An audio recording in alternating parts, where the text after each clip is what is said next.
3 ans, mais je préfère me poser les bonnes questions maintenant et puis pouvoir construire le projet sereinement. Et puis voilà. Je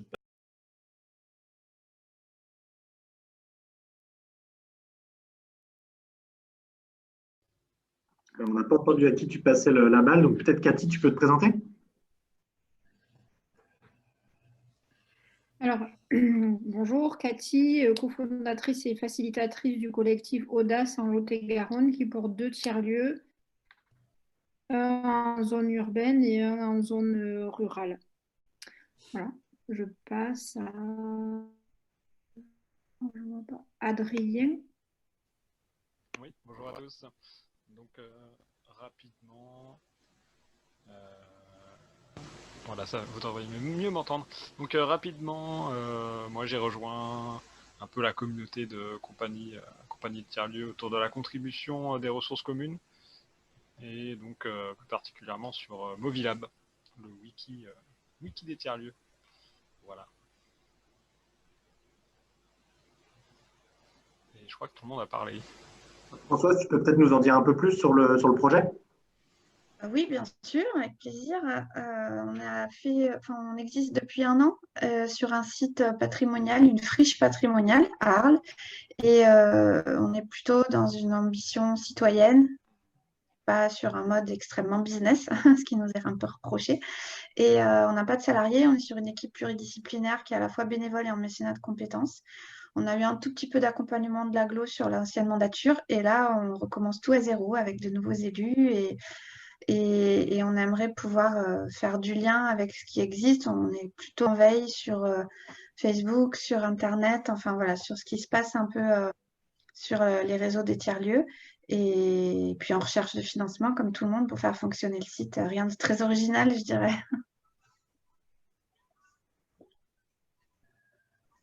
Au cas où, on a fait, peut-être ça peut éclairer aussi ma présence ici, on a fait un ouvrage, c'est un grand mot, mais un travail de préfiguration qui est un peu conséquent sur notre territoire, qui peut peut-être servir à d'autres. Et ça, c'est vraiment un cas pratique. On aimerait bien pouvoir le mettre sur Movilab. Et donc, savoir où, comment, concrètement, vraiment. Et que ça profite au plus grand nombre avec des questions de mots-clés, etc. Ça, c'est mon cas du moment. Et du coup, ça va me servir après pour pouvoir mettre d'autres choses. Je participe aussi au forum des tiers-lieux où j'ai mis 2, 3 choses déjà. J'ai posté 2, 3 choses, mais c'était pour être sur quelque chose d'un peu plus pérenne. Voilà.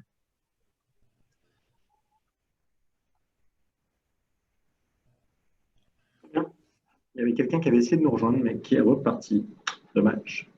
Alors, je crois que ouais, tout le monde s'est exprimé, c'est ça. Et donc là, on a l'après-midi pour documenter ensemble. On a déjà eu une petite session hier. L'idée, c'était avant de commencer à vous montrer Movilab, qui est finalement un outil, c'est d'avoir quand même un mot sur pourquoi aller sur Movilab, c'est quoi documenter et quelle est la finalité de la documentation. Parce que si vous n'êtes pas convaincu de ça, ça ne sert pas à grand-chose d'aller sur Movilab, vous allez vite vous lasser ou vous épuiser. Et donc, ce qu'on essaie de faire au sein de Movilab, enfin, pourquoi on a créé Movilab? C'est un wiki qui vient d'assez loin, qui a été créé autour de 2010 pour documenter les nouvelles pratiques, les nouveaux modes de vie durables. Voilà, c'était très très large au début.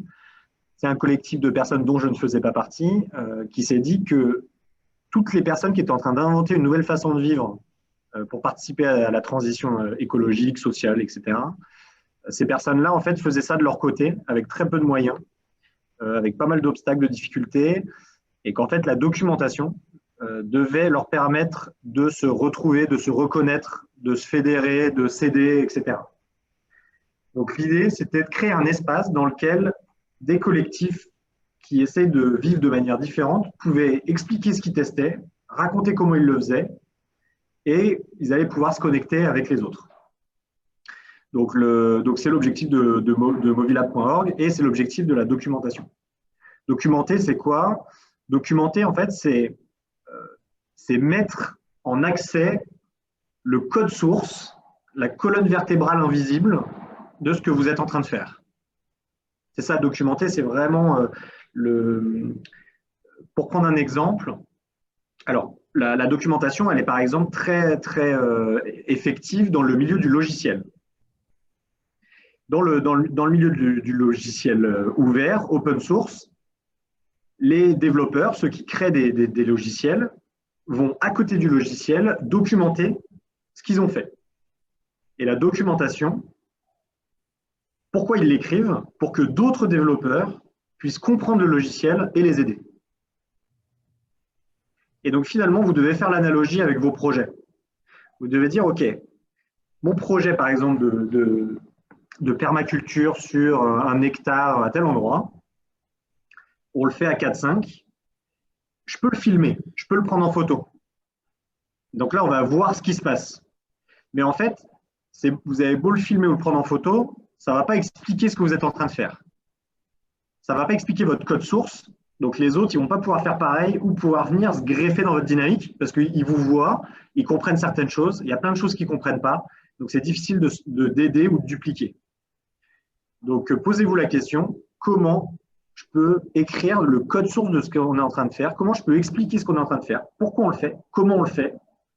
Qu'est-ce qu'on teste? Qu'est-ce qu'on arrive? Les questions qu'on se pose. Et là, les gens vont pouvoir venir faire pareil que vous, gagner du temps. Et ils vont peut-être, dans le meilleur des cas, pouvoir vous aider. En disant, bah, nous, on a fait pareil, regardez notre documentation, on vous a dit comment on a résolu ce problème. Donc la documentation, c'est ça. Et quand on commence à se mettre à documenter, on voit que ça a aussi beaucoup d'autres avantages. Parce que finalement, quand vous expliquez ce que vous êtes en train de faire et pourquoi vous le faites, ça attire beaucoup de gens. Et donc, il y a un double avantage. Ça vous fait de la publicité et ça crée de la légitimité sur le sujet. Donc, si vous documentez, vous êtes de plus en plus visible. Les gens parlent de plus en plus de vous. Donc, c'est bien pour l'ego, mais ce n'est pas pour ça que je dis ça. Tant mieux pour l'ego, mais en fait, plus vous êtes connu, plus les gens peuvent vous aider. Et c'est un cercle vertueux. Et plus vous êtes légitime sur un sujet, plus vous allez pouvoir demander de l'aide. Si vous avancez sur la permaculture sur un espace, et en fait, vous commencez à expérimenter des choses qui n'avaient pas encore été résolues jusque-là, parce que vous faites de la permaculture d'une certaine façon, avec une certaine gouvernance, et que vous êtes les premiers à faire ça, ou parmi les premiers à faire ça, si vous documentez, vous allez être en mesure ensuite d'aller voir des partenaires en leur disant, mais regardez, tout le monde nous suit parce qu'ils essayent de comprendre ce qu'on fait, nous on dit ce qu'on fait, on est légitime sur le sujet, donc aidez-nous à transformer ça, à grandir, à le dupliquer, à former des gens, à aider les gens. Donc, et ça fait aussi gagner beaucoup de temps, étonnamment. Ça prend du temps, documenter. Vous allez devoir investir du temps pour vous poser avec votre collectif et dire, bon, OK, qu'est-ce qu'on est en train de faire? Si quelqu'un devait nous aider, il devrait savoir quoi pour nous comprendre et vous allez commencer à essayer d'écrire ça. Moi, par exemple, quand j'écris ce qu'on est en train de faire, nous, sur l'île, notre façon de fonctionner, j'investis du temps dans l'écriture de ces modèles contributifs. Donc, je dis, bah, on fonctionne comme ça, on se rémunère comme ça, on rencontre tel type de difficulté, on essaye de le résoudre comme ça, blablabla. J'écris régulièrement ce qu'on fait, je le mets au même endroit sur Movilab, et chaque fois que quelqu'un m'envoie un mail en me disant « dites-moi ce que vous faites », je l'envoie vers ça. Et je lui dis « on se rappelle dans 2 semaines quand vous aurez tout lu ». Et en fait, il y a énormément de gens qui ne documentent pas et qui passent un tiers de leur semaine à expliquer à d'autres ce qu'ils sont en train de faire. Donc, si vous faites des trucs super, tout le monde va vouloir comprendre ce que vous faites.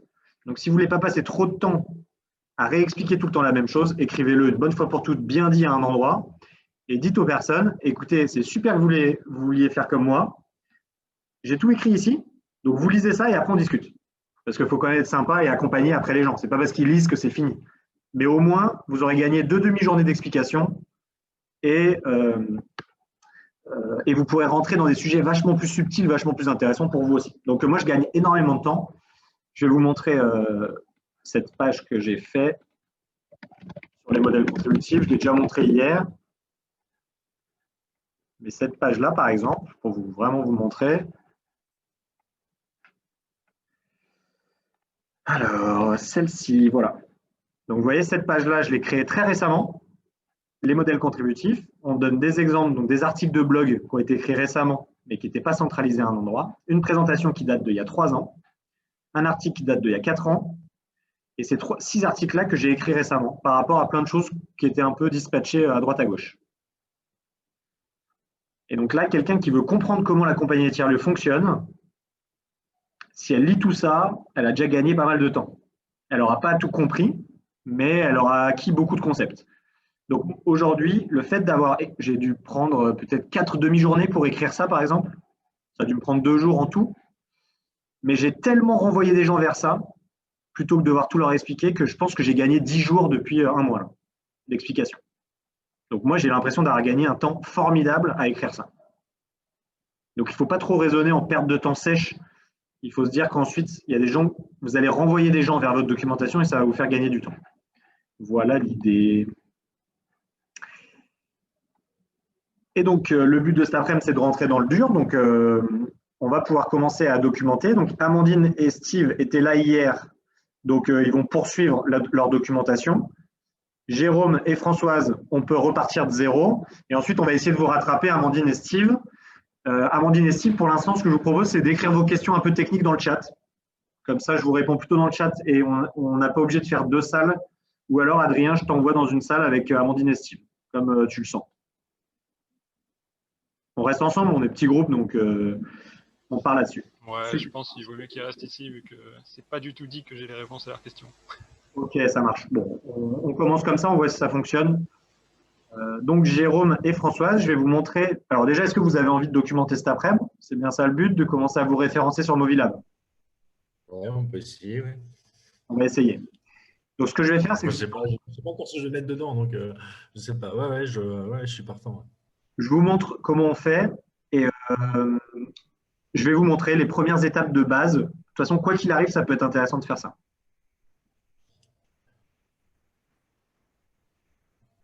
Donc là, vous êtes sur… alors voilà, je vais rejoindre la page d'accueil de Movilab. Si vous tapez Movilab dans un moteur de recherche ou movilab.org dans votre barre de recherche, vous allez arriver sur Movilab. Donc, ce qu'il faut savoir, c'est que Movilab, la technologie qu'il y a derrière, ça s'appelle MediaWiki. C'est une technologie en ligne qui est la même qui est utilisée par Wikipédia. Wikipédia, c'est donc la marque. La marque, c'est ce qu'on connaît, le nom du projet. La technologie qu'utilise Wikipédia, c'est MediaWiki. Et Movilab, c'est le nom du projet. Et elle utilise la même technologie que Wikipédia. Quand je dis technologie, c'est une sorte d'architecture, d'algorithme construit, qui est l'infrastructure qu'on ne voit pas et qui nous permet de faire plein de choses en ligne.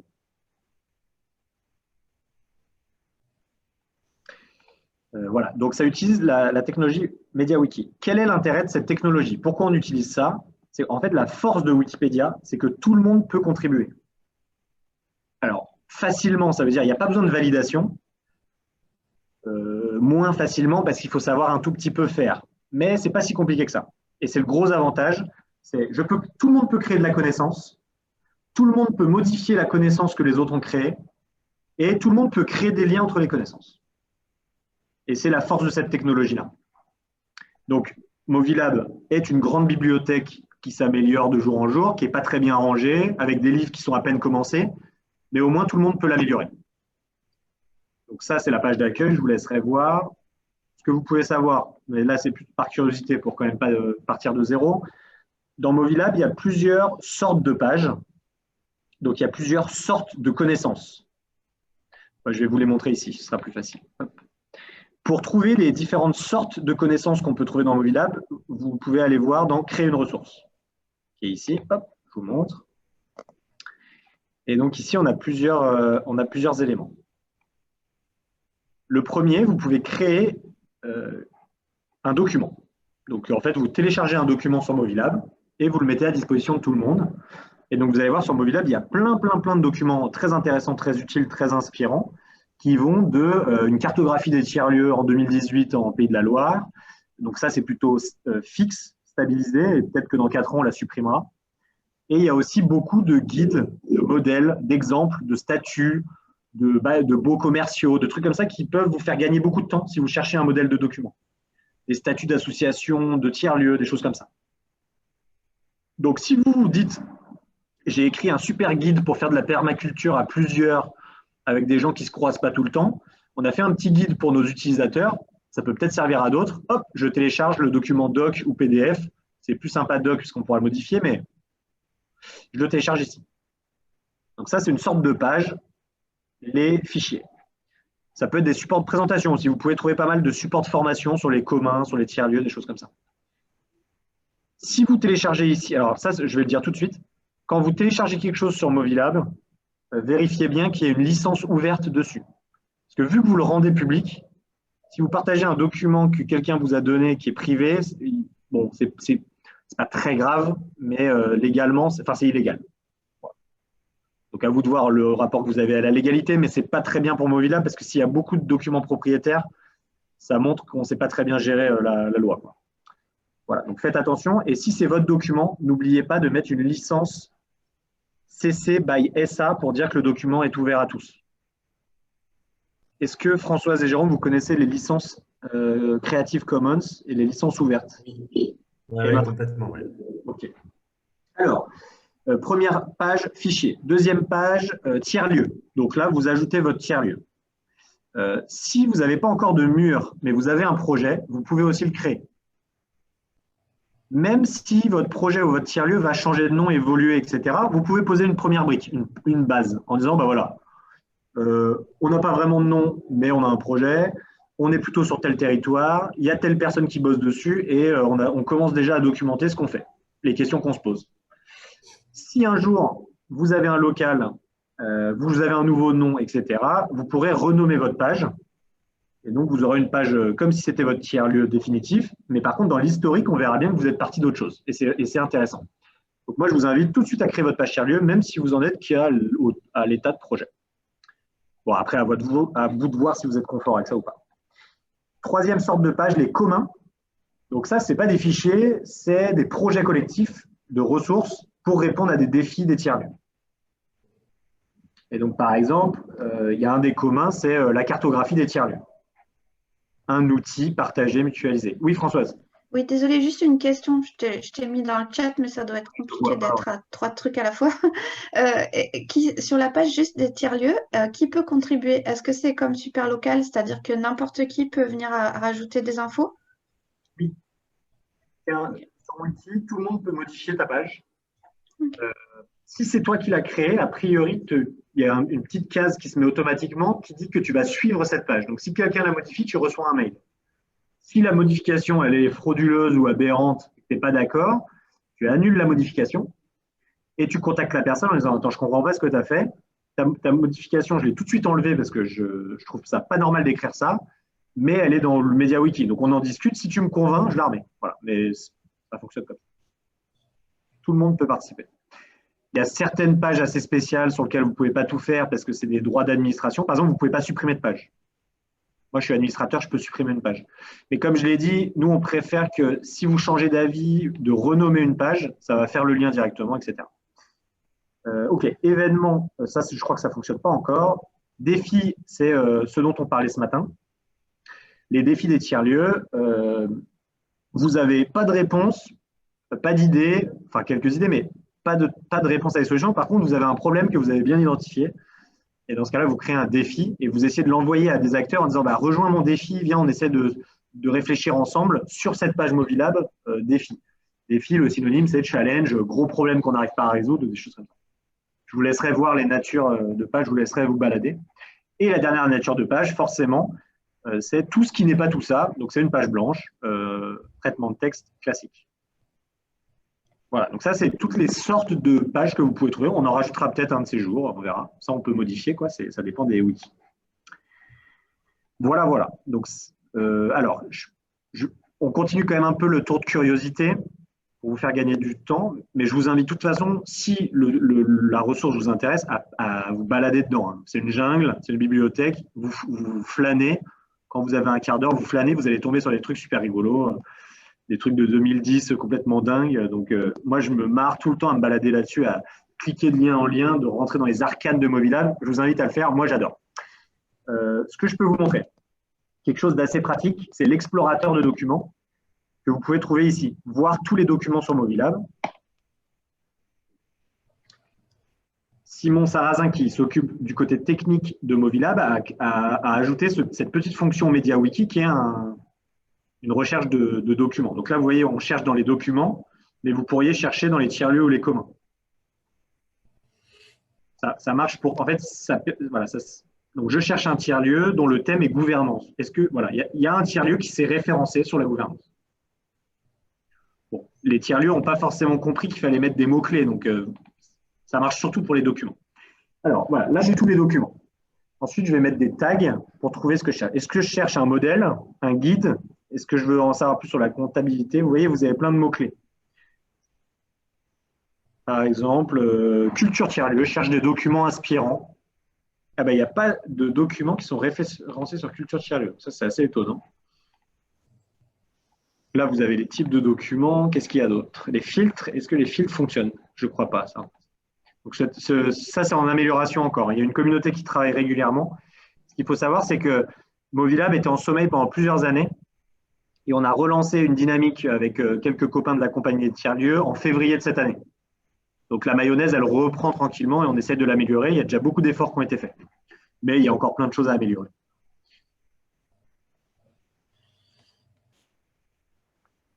Donc, voilà l'explorateur. Si vous voulez un guide, un modèle. Ça, c'est des modèles de documents. Je ne sais pas pourquoi lui, il est en modèle. Bon, voilà, il y a encore des choses à faire. Mais compte de résultats, un prêt réalisé simple, voilà. Ça, c'est un modèle. Un modèle de compte de résultats. Si vous n'en avez pas, bah, tant mieux, vous en avez un. Bon, voilà. Donc, ça, c'est assez pratique quand même, en termes de consommation de. Et après, en haut, je ne vous fais pas tout le truc, hein, mais vous verrez, quoi. Si vous avez envie de contribuer à Movilab, si ça vous intéresse de rentrer dans la communauté qui s'occupe du commun, parce que documenter, c'est plutôt avoir un usage du commun, et il y a une petite communauté qui s'est refédérée à partir de février, qui améliore le commun. On va dire que c'est deux communautés différentes qui communiquent, hein, mais il y a avoir un usage de Movilab et contribuer à Movilab. Si ça vous intéresse de rejoindre la communauté, vous allez dans Agir, Documenter et Contribuer. Et ici, dans Rejoindre la communauté, normalement, vous devriez avoir quasiment toutes les informations. C'est Adrien qui a créé cette page. Et donc, normalement, il a super bien fait le taf. Donc, tout est là. Voilà, vous pouvez retrouver le canal de discussion, les rendez-vous mensuels, etc. Est-ce que tu peux juste redonner ce que tu as dans ta barre d'adresse, juste le mettre dans le chat pour qu'on puisse y aller directement. Rejoindre la communauté? Oui, ouais, voilà. Merci. Bah, Adrien, je te laisse le faire. Si tu es là, je t'entends. Ouais, pas de souci. Super, merci. OK. Donc maintenant, je vais vous montrer comment les premiers petits trucs à faire. Donc, la première petite chose à faire, c'est de vous créer un compte. Et ça ne prend pas longtemps. Vous créez un compte, vous allez recevoir un mail de validation et ce sera réglé. Donc, normalement, vous en avez pour 5 minutes. Et après, je vous montre juste avant que vous fassiez ça, ce que je vous conseille de faire. Je vous montre la manip et puis si vous n'y arrivez pas, on verra ça. Là, quand vous allez vous connecter, vous allez être comme ça. Et ce que je vous invite à faire, c'est plus sympa pour la communauté, c'est de vous présenter un minimum. Et pour se présenter, c'est ici, la page de l'utilisateur, c'est ici. Donc, je vous montre la mienne. Je vous invite, quand vous vous connectez, en fait, à mettre plutôt votre prénom-nom, parce que c'est plus facile pour retrouver les gens. Moi, là, c'est écrit 2Asbe, parce que la première fois que je me suis connecté, je me suis créé sous 2Asbe, mais depuis, je me suis renommé Benoît Dehaas, c'est plus facile. Et vous voyez que j'ai pu renommer ma page. C'est pour ça qu'elle est redirigée depuis utilisateur Dehaasbe. En fait, quand on renomme quelque chose, ça se passe comme ça. Si quelqu'un avait enregistré ça, il tomberait sur celle-là, la page actuelle. Et donc ensuite, vous allez prendre le modèle de présentation est tout fait. C'est moi en quelques mots, une petite photo ou pas, ou un dessin rigolo si vous voulez, mais vous n'êtes pas obligé. Ce que je peux apporter à Movilab, ce que peut m'apporter Movilab, etc. Mais au moins, vous dites un petit mot sur, au moins le territoire et ce que vous faites, quoi. C'est plus sympa si quelqu'un s'intéresse à qui a fait quoi. Et alors, pour faire ça, il va falloir que vous modifiez votre page utilisateur. Je ne sais pas si vous avez déjà utilisé des wikis, mais c'est ce bouton-là pour basculer en mode édition. Et donc, ce que vous pouvez faire, par exemple, vous pouvez aller soit sur ma page utilisateur, mais alors, je vous remontre.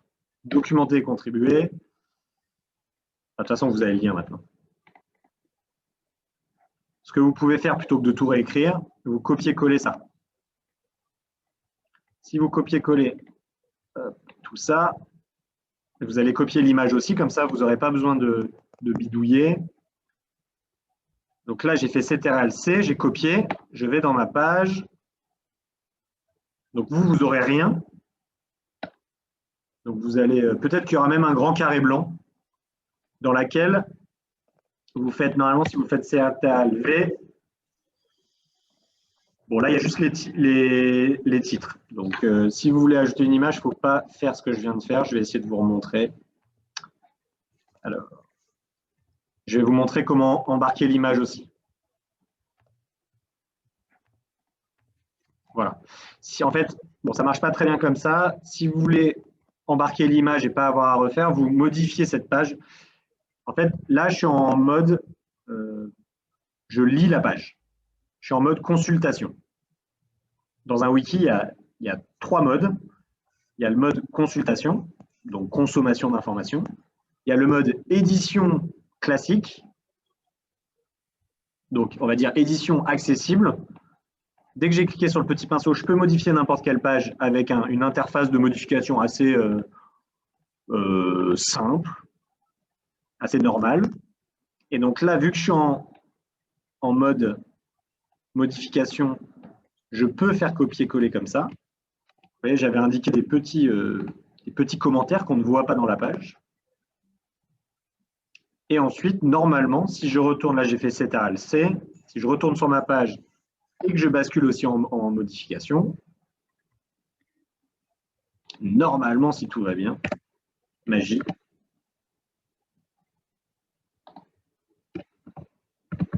Bon, bah non, je n'ai pas copié, décidément.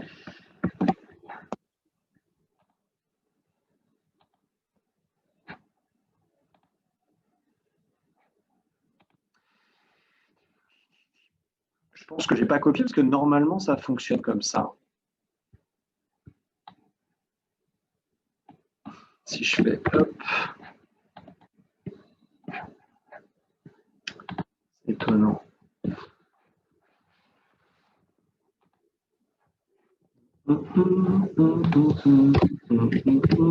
Bon, voilà. Ah, enfin.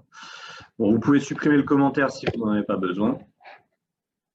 Et si j'enregistre les modifs, enfin, voilà, et vous pouvez taper votre texte ici. Enfin, en dessous. Hop. Et ensuite, vous enregistrez. Et ce sera fini.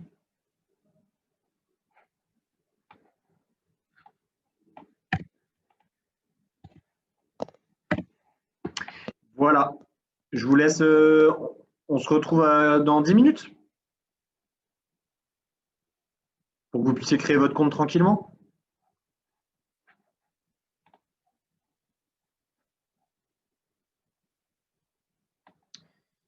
Et vous pouvez couper le son si on discute avec Amandine et Steve sur d'autres questions. Je ne sais pas.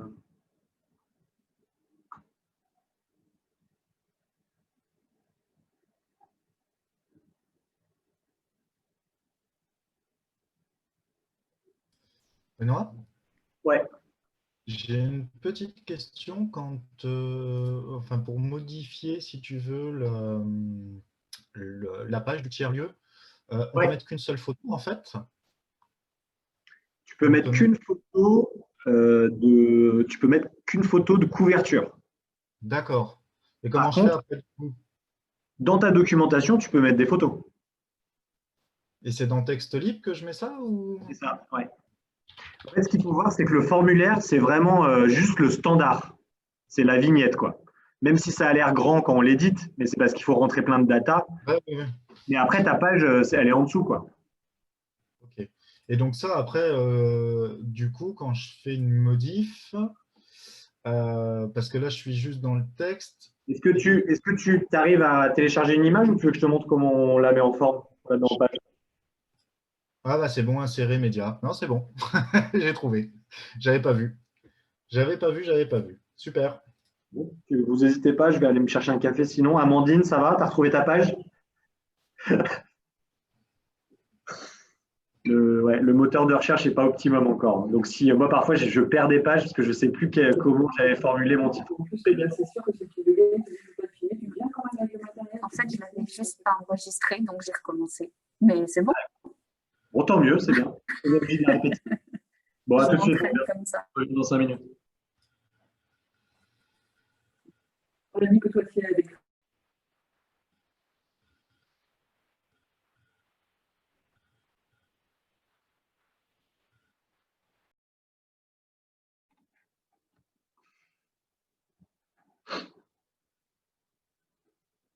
Françoise et Jérôme, ça va?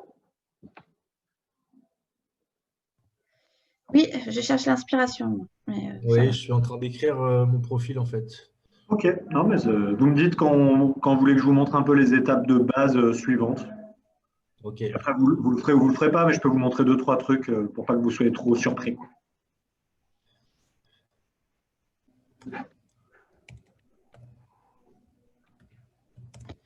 On a le droit de mettre des liens vers des sites propriétaires ou des logiciels propriétaires ou c'est très mal vu? Non, non, mais les liens, tu fais ce que tu veux. Liens externes, tu peux mettre vers ce que tu veux. Et en effet, quand vous créez votre profil perso ou la page de votre projet, etc., on vous invite à pas tout réécrire. Donc, récupérez ce que vous avez déjà écrit pour présenter sur votre site ou sur votre WordPress ou sur vos flyers. Il y a déjà des trucs. Et je vous parlerai après de la différence entre un site institutionnel, de la communication et la documentation. Mais bien sûr, Et dans tu peux ce... récupérer des liens Ouais, externes. Externes, tu peux en abuser, il n'y a pas de souci. c'était plus sur le profil. Je vais quand même mettre une petite page vers mon LinkedIn, ça ira plus vite. LinkedIn, Facebook, on fait les liens aussi, il n'y a pas de souci. Je pense que tu n'as pas le droit de rendre le code de Facebook ouvert, ça, tu peux avoir des problèmes. Si tu l'as à disposition, c'est que tu es quelqu'un de très important.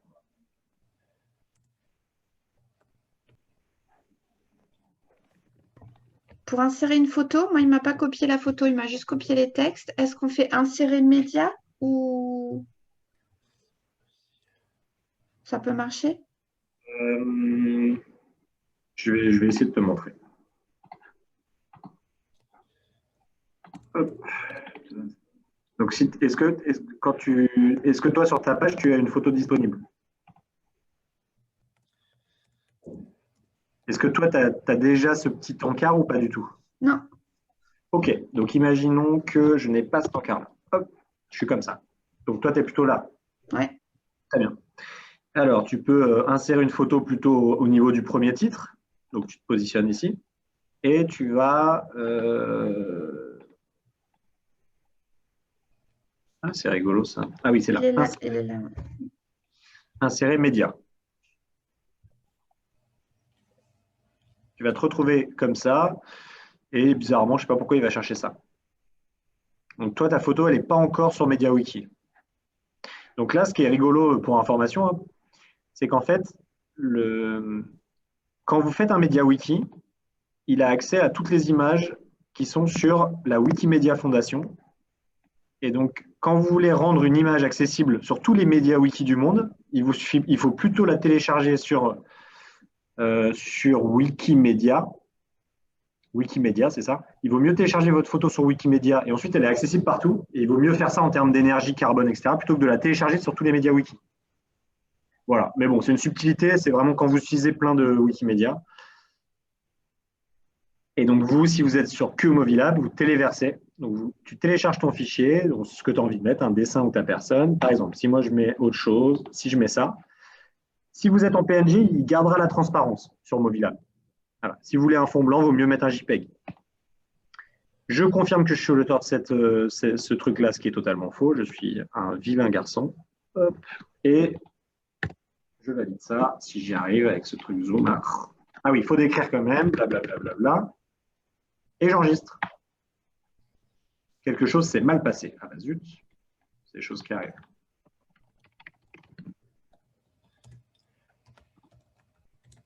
Alors, il n'a pas aimé mon image. Alors, je vais peut-être en prendre une autre. Hop, celle-ci. Celle-ci, c'est une JPEG, peut-être avec le fond blanc. Ok. C'est faux aussi, c'est pas grave, c'est pas moi. Moi, souvent, ce que je fais, c'est que je mets le titre dans la description. Je ne suis pas sûr que je sois très intelligent, mais... Et j'utilise cette image. Ensuite, là, c'est un peu la configuration de votre image, comment vous la voulez sur la page. Il y a plusieurs. La première chose, c'est les paramètres généraux. Donc, je peux écrire du texte dessous, une légende. Donc, légende de mon image, vous pouvez mettre une blague. Hop, je l'attends là. Vous pouvez mettre un lien sous votre image vers votre Facebook, vers des choses. Et le paramètre avancé, lui, vous allez dire où est-ce que vous la voulez, votre image. Bon, très bien. Moi, il ne m'a pas enregistré les modifications. Mais normalement, si vous avez un problème de ce type-là, c'est peut-être que le serveur ne va pas bien, je ne sais pas. Enfin, techniquement, moi, mes compétences s'arrêtent là. Mais normalement, pour le téléchargement d'images, je n'avais jamais eu trop de problèmes. Mais en tout cas, je t'ai montré la manip jusqu'à l'intégration. Et après, si tu n'aimes pas trop comment la taille, tu peux la changer aussi directement dans le mode édition avec le petit coin en bas. Bon, tu te débrouilles un peu comme tu peux. Il faut s'habituer à l'ergonomie de l'interface. On peut quand même faire des choses. Est-ce qu'il y a d'autres questions? Et Françoise et Jérôme, vous me faites signe quand vous voulez que je vous montre la page tiers-lieu, par exemple, et pourquoi c'est des pages différentes. C'est des formulaires, en fait. Amandine et Steve, idem, si vous avez des questions, vous n'hésitez pas. Si je peux, alors je vous dis quand même à l'oral, hein, ce que je peux vous montrer un peu comment créer une architecture de contenu, parce que l'idée, ce n'est pas forcément que vous documentiez tout sur votre page tiers-lieu. Par exemple, si vous faites des trucs super en permaculture, bah, autant créer du contenu spécial permaculture que vous allez relier à votre page tiers-lieu. Si vous êtes très bon sur une thématique, autant vous greffer sur des pages thématiques et dire, eh ben, ce tiers-lieu travaille sur cette thématique-là, et vous le connectez à votre page tiers-lieu. Parce que si vous mettez du contenu génial dans votre page tiers-lieu, il va être plus difficile à trouver, peut-être les gens ne vont pas oser trop le modifier, parce qu'il est sur votre page tiers-lieu. Vous comprenez?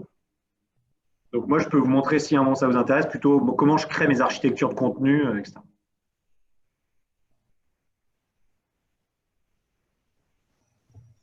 Bah, de mon côté, je pense que je compléterai la photo, tout ça, peut-être plus tard, parce que ça, c'est des choses que je peux faire. Par contre, je veux bien qu'on avance sur le côté tiers-lieu, mais je veux pas être la seule à Non, mais c'est bon, je suis dicter prêt aussi, sans problème. On y va? Super. Donc, je vous montre, c'est quoi une sorte de page? Je parlais tout à l'heure de sorte de page. J'ai pas trop de vocabulaire, donc j'appelle ça comme ça. Donc vous en êtes là, vous avez créé votre page utilisateur, super, première étape validée. Donc ensuite, la première chose qu'on fait en général, c'est qu'on crée sa page tiers-lieu. Comme je disais tout à l'heure, c'est pas grave si vous n'avez pas encore de mur, si vous avez une envie de communauté, c'est déjà pas mal. Et donc vous cliquez ici, ajouter un tiers-lieu. Exemple test A, super. Créer ou modifier, voilà. Le tiers-lieu s'appelle exemple test A. Et donc, quand vous n'êtes pas sur une page blanche, c'est que vous avez besoin de rentrer un certain nombre de données standards pour que l'information que vous avez créée puisse être mieux traitée dans le wiki. Et donc, vous voyez que c'est un formulaire à compléter dans lequel vous allez indiquer un certain nombre de données. Et donc, par exemple, vous voyez que tout à l'heure, j'ai fait une recherche tiers-lieu et thème. Il y a un seul lieu qui est apparu dans gouvernance parce qu'en fait, il n'y a que l'Ermitage qui a dit, bah, moi, je vais écrire des choses sur la gouvernance. D'accord. Donc, si pour l'instant, vous dites, non, mais moi, je ne vais rien écrire là-dessus, ne le mettez pas tout de suite. Et par contre, dès que vous commencez à écrire des choses sur un des sujets, bah, n'oubliez pas de le cocher. Comme ça, ce sera plus accessible pour les autres. Et pour le cocher, le formulaire, il est comme une page, il est modifiable autant qu'on veut. Donc, on va prendre un exemple. Alors voilà, bon, là, de toute façon, il y a du boulot, donc je vais quand même vous laisser au moins la créer, la base. Françoise, tu n'es pas obligé de tout compléter, mais vous pouvez mettre la base, une petite description que vous copiez-collez d'autre part, et vous téléversez soit un logo, soit un dessin, un truc qui vous inspire. C'est mieux de télécharger une image. Pourquoi? Même si vous n'avez pas de logo, je vais vous montrer pourquoi. Parce que si vous ne mettez pas du tout d'image, vous avez ça. Et c'est quand même pas terrible. Donc moi, j'aimerais bien changer ça pour l'instant, mais on n'a pas réussi à travailler dessus encore avec Simon. Mais a priori, on va le changer avec juste un picto lié à la ressource, quoi. En gros, il y aura un petit picto ressource là, un petit picto fichier ici. Bon, je vais essayer de faire ça. Mais vous voyez, pour l'instant, ce n'est pas terrible. Donc mettez même une image, même un carré blanc, ce sera mieux, quoi. OK. Donc là, moi, j'ai créé un truc qui ne sert à rien, donc je vais le supprimer. Donc vous voyez, ça c'est peut-être un truc qui vous intéresse. Si vous voulez voir l'activité sur le wiki, vous allez dans Wiki, les modifications récentes. Et vous voyez toutes les modifications récentes. Donc vous voyez s'il y a de la vie ou pas. Donc là, pendant ces 2 jours, c'était très vivant, super. Et moi, j'ai fait n'importe quoi, mais ça ne m'a pas enregistré. Donc, je crois que c'est bon. Ouais, je n'ai pas enregistré mon tiers-lieu. J'ai fait la même erreur qu'Amandine. Donc, c'est bon. Je n'ai pas pollué mes dire oui. Mais moi, vu que c'est un test, je n'ai pas besoin de tout recommencer. Voilà, voilà. Est-ce que Françoise et Jérôme, ça va? Sur le formulaire, vous pouvez poser la base. Et puis, dès que vous voulez en savoir plus sur autre chose, eh ben, vous me ressollicitez.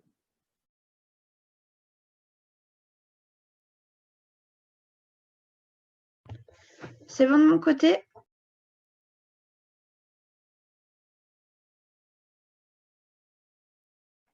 Ouais, ok. Alors, qu'est-ce qu'on peut regarder maintenant? Bon, déjà, vous avez la bonne base là. Maintenant, ce que je vous invite à faire, ça prend du temps parce que vous allez voir que c'est quand même un peu fouillis et il y a encore beaucoup de choses à structurer. Ouais, Françoise. Je suis désolée, ça allait très vite tout à l'heure, mais tu as montré comment chercher de la ressource. Et ça, pour moi, c'est super important parce que du coup, ça me permettra de voir où je peux contribuer, pas de faire de doublons. Et est-ce que tu peux juste remontrer comment chercher à la fois des documents? Tu montrais une arborescence et du coup, ça allait un peu vite pour moi. Désolée. Ouais. Alors, je ne sais pas exactement de quoi tu parles, mais est-ce que c'était l'explorateur de ressources? Ok. Alors, l'explorateur de ressources, il y a plusieurs moyens de tomber dessus, mais un des moyens plus faciles, c'est sur la page d'accueil, c'est voir tous les documents. D'ailleurs, en fait, non, mais c'est bête. Quand vous dites voir tous les communs, voir tous les documents ou voir tous les tiers-lieux, je crois qu'il vous envoie vers l'explorateur. Dans type de ressources, tu vas chercher plutôt un document, un tiers-lieu, un commun ou un défi. Les documents sont en général mieux référencés que les autres choses. Comme je montrais, tiers-lieu gouvernance, il n'y a qu'un seul tiers-lieu qui est référencé là-dessus, alors que par exemple, je sais que la coroutine a une fiche très importante sur leur mode de faire. Donc eux, ils ont juste oublié de cocher la case. Donc d'ailleurs, je pourrais aller le faire. Je vais sûrement aller le faire. Voilà, mais ça marche bien pour les documents. Là, je l'ai enlevé, je le remets. Et ensuite, tu as des aides ici. Ça, c'est les mots qui sont le plus demandés. Il y a des thématiques. Alors, vraiment, ça, c'est pas encore optimum. La façon Juste de une chercher. question. Les mots qui sont demandés, c'est-à-dire c'est des résultats de requête ou est-ce que c'est des choses qui ont été cochées quand on contribue, des mots-clés qui sont cochés quand on contribue? En fait, tu vois, c'est une bonne question parce que je pensais que… Enfin, ma question, c'est est-ce que c'est fait automatiquement ou est-ce que nous, il faut qu'on fasse limite des hashtags quoi, ou des… En fait, j'ai un doute. Parce que je pensais que les mots qui étaient affichés, c'était que des mots que tu pouvais retrouver ici. Mais pourquoi il y a mobilisation?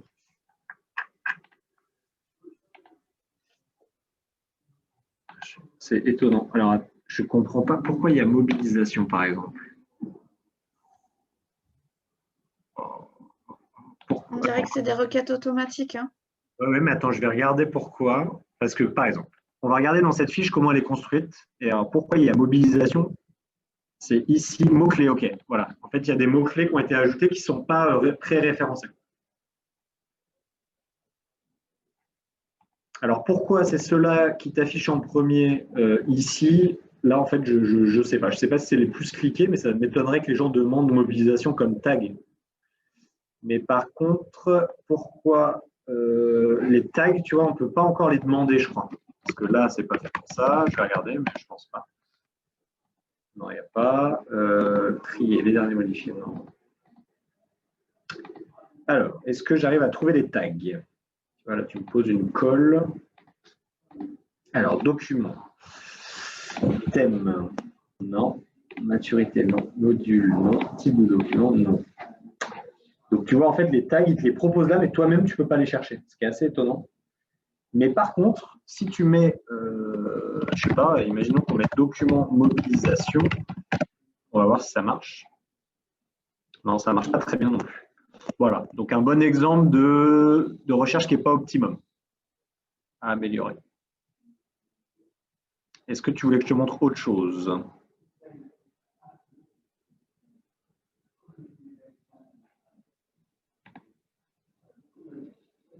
Peut-être un moyen d'avoir une visualisation de cette arborescence, parce que c'est vrai que c'est très touffu, mon village.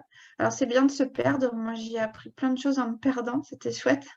Mais du coup, ce que je veux dire, c'est que parfois, avoir une arborescence un petit peu qui dézoome, ça permet de se dire, autre que par mots-clés, parce que là, la recherche par mots-clés, ben, elle fonctionne, il n'y a pas de souci. Mais du coup, de voir dans les grandes familles, dans la façon de se structurer? Enfin, je ne sais pas si c'est pertinent. Il y a deux morceaux de réponse. Le premier, c'est qu'en fait, un wiki n'est pas forcément une arborescence. Ça veut dire que c'est plutôt une toile d'araignée. Il y a des pages qui sont interconnectées, mais qui se renvoient les unes vers les autres. Ça fait une boule, quoi. Donc, c'est pas une arborescence, en fait, voilà, tout simplement. Donc, ça, c'est la première morceau de réponse. Cependant, il y a un gros travail qui est en train d'être réalisé sur ce qu'on appelle la catégorisation. Okay. Et la catégorisation, en fait, c'est mettre une arborescence sur quelque chose de diffus. C'est pas évident, c'est un gros boulot et il n'y a que Cyril qui s'en occupe quasiment actuellement. Donc, ça va prendre une éternité, mais petit à petit, ça avancera. Et alors, je vais essayer, je réfléchis, mais on va essayer de chercher ensemble comment revoir cette arborescence. Il a construit une arborescence de base, parce qu'avant, l'arborescence, c'était n'importe quoi. Enfin, les catégories, ça partait dans tous les sens. Et d'ailleurs, il y en a déjà qui commencent à recréer de nouvelles catégories et ça repart en live. La catégorisation, il vaut mieux que ce soit une ou deux personnes qui s'en occupent, que ce soit bien pensé, et ceux qui veulent prendre le relais, ils acceptent cette catégorisation, quoi. Et bon, voilà. Bon, c'est un vaste sujet. On va essayer de chercher ensemble. Alors, si je mets par exemple voir catégorisation, alors ça sur MediaWiki, c'est quand même le truc open source à fond libre. Donc, dès que vous avez une question, vous mettez dans le gentil Google et vous aurez la réponse. Donc, voir catégorisation MediaWiki, normalement, en une minute, je devrais trouver quoi. Alors, premier niveau, catégorie de suivi. Non, bon, aide catégorie. Toutes les pages aide sur MediaWiki, c'est pour se former.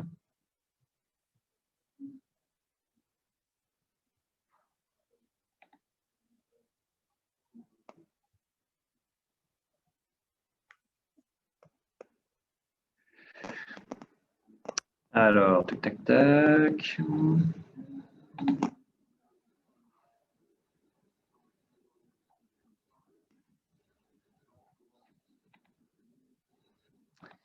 Afficher sera un meilleur mot-clé, peut-être.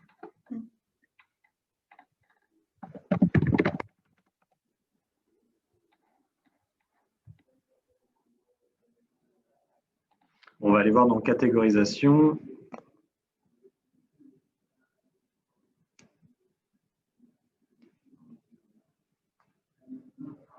Et j'avais réussi une fois à trouver une page qui donne toute l'arborescence des catégorisations. Mais alors pourquoi? Ah si, bah, arborescence en fait, c'est ça je pense. Parce qu'en effet, la catégorisation, elle n'est pas forcément pensée. Voilà, c'est ça. Alors, est-ce qu'on l'a sur Movilab, le Category Tree? Donc, c'est une extension, c'est quelque chose qu'il faut installer sur la technologie pour bénéficier de cette fonctionnalité, mais je crois qu'elle est installée. Et ensuite, il faut chercher comment on y va. Parce que là, ils expliquent comment la créer. Mais moi, j'en suis pas là. Ah.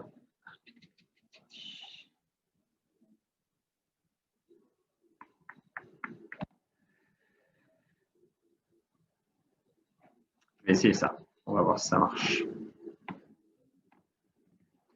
MediaWiki catégorie tree et je fais pareil sur Movilab.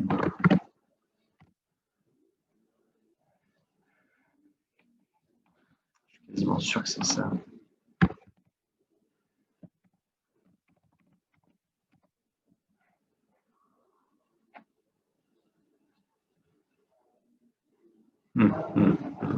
Pourquoi ça marche pas?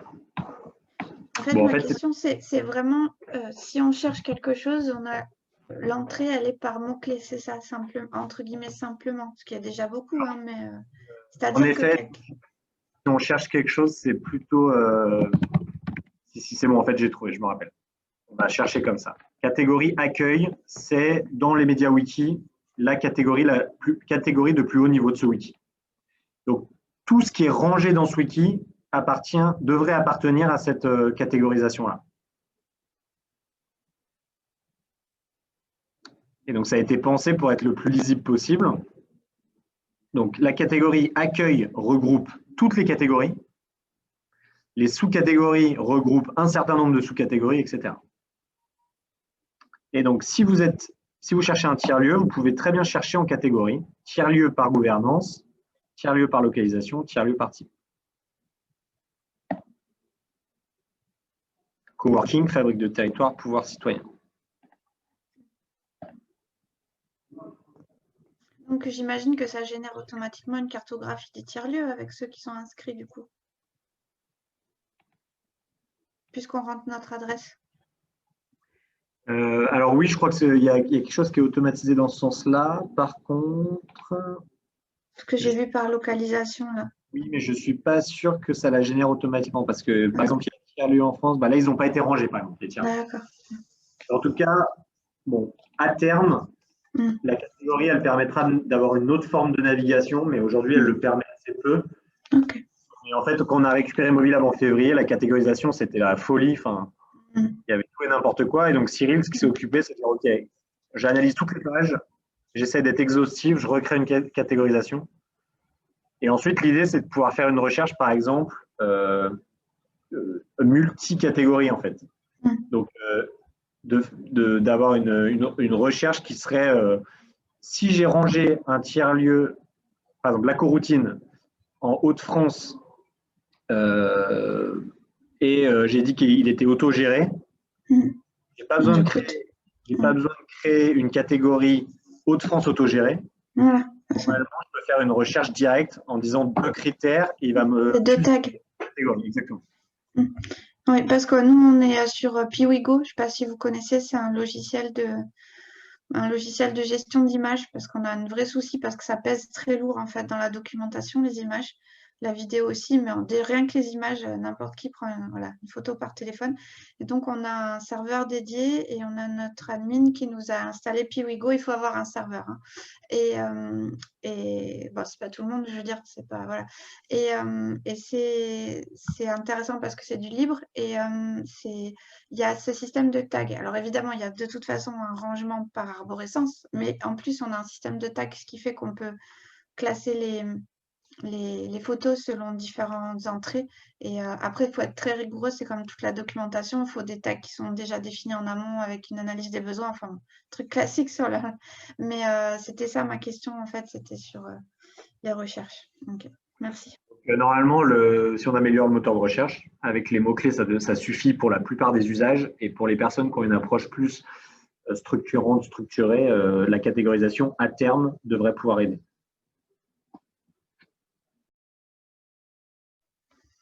Et juste une question, si on a des retours à faire sur des pistes d'amélioration ou des choses où on voit qu'il y a des petits bugs ou forcément on n'est pas administrateur, est-ce qu'il y a un espace pour proposer des choses ou sans que après c'est ceux qui administrent qui priorisent, hein, mais c'est juste pour pouvoir le signaler et pas faire. Oui, alors il y a 2 modalités. La première modalité, je ne sais pas si Adrien, tu es là, tu l'avais déjà partagé, le lien vers le Rocket Chat technique. On a un espace de chat pour les tiers-lieux auquel je t'invite à rejoindre le Rocket Chat. D'ailleurs, je vais vous partager l'écran, ça sera plus simple. C'est comme un Slack. J'ai plusieurs espaces. Il y a un Rocket Chat des tiers-lieux. Donc, c'est plutôt les personnes bien engagées dans les tiers-lieux qui se retrouvent là. Et vous voyez quand même sur l'accueil combien on est.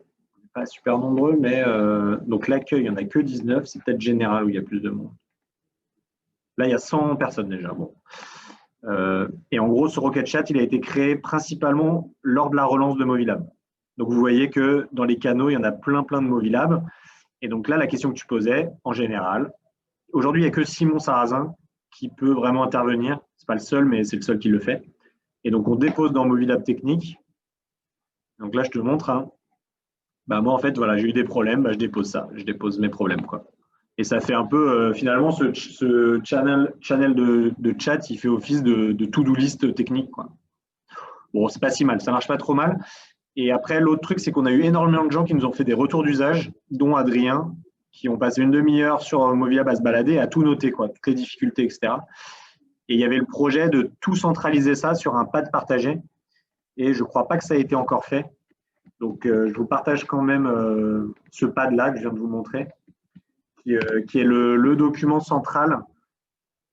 Attends, non, je vais le demander, je vais le partager à tout le monde. Hop.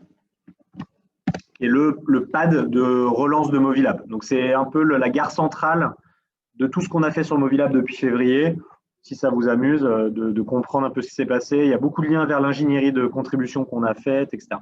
Ça peut vous intéresser. C'est la mine qui l'héberge, c'est ça, je vois. Les pads, oui. Ouais. Vous connaissez bien, j'imagine, oui. Enfin, un peu.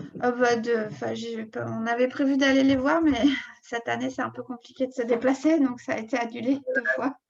La dynamique de relance, c'est moi qui l'ai pilotée et j'ai été soutenu par donc Simon Sarrazin qui était dans Movilab depuis plus longtemps, qui est le pape des communs français, qui m'a tout appris. Il y avait Rémi Cellier de France Tiers-Lieux qui est très investi sur les communs aussi par ailleurs et avec qui on collabore bien sur ces questions-là au niveau national. Et Nicolas Loubet qui est le roi de la documentation.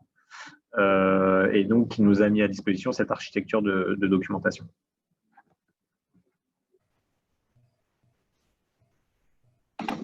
Je vous préviens, je vais sûrement vous laisser à 16h parce que j'ai donc le copain qui présente Loot, qui est la solution pour faciliter les contributions.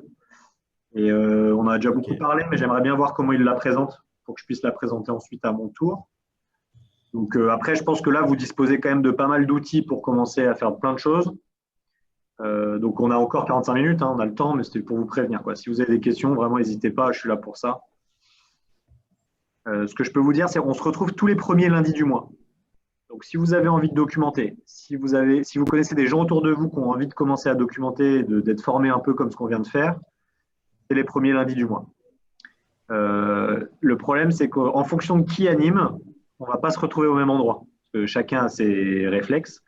Et donc souvent, on communique sur le Rocket Chat la veille ou une semaine avant, en fonction du niveau d'organisation de l'animateur, le lien sur lequel on se retrouve. Donc voilà.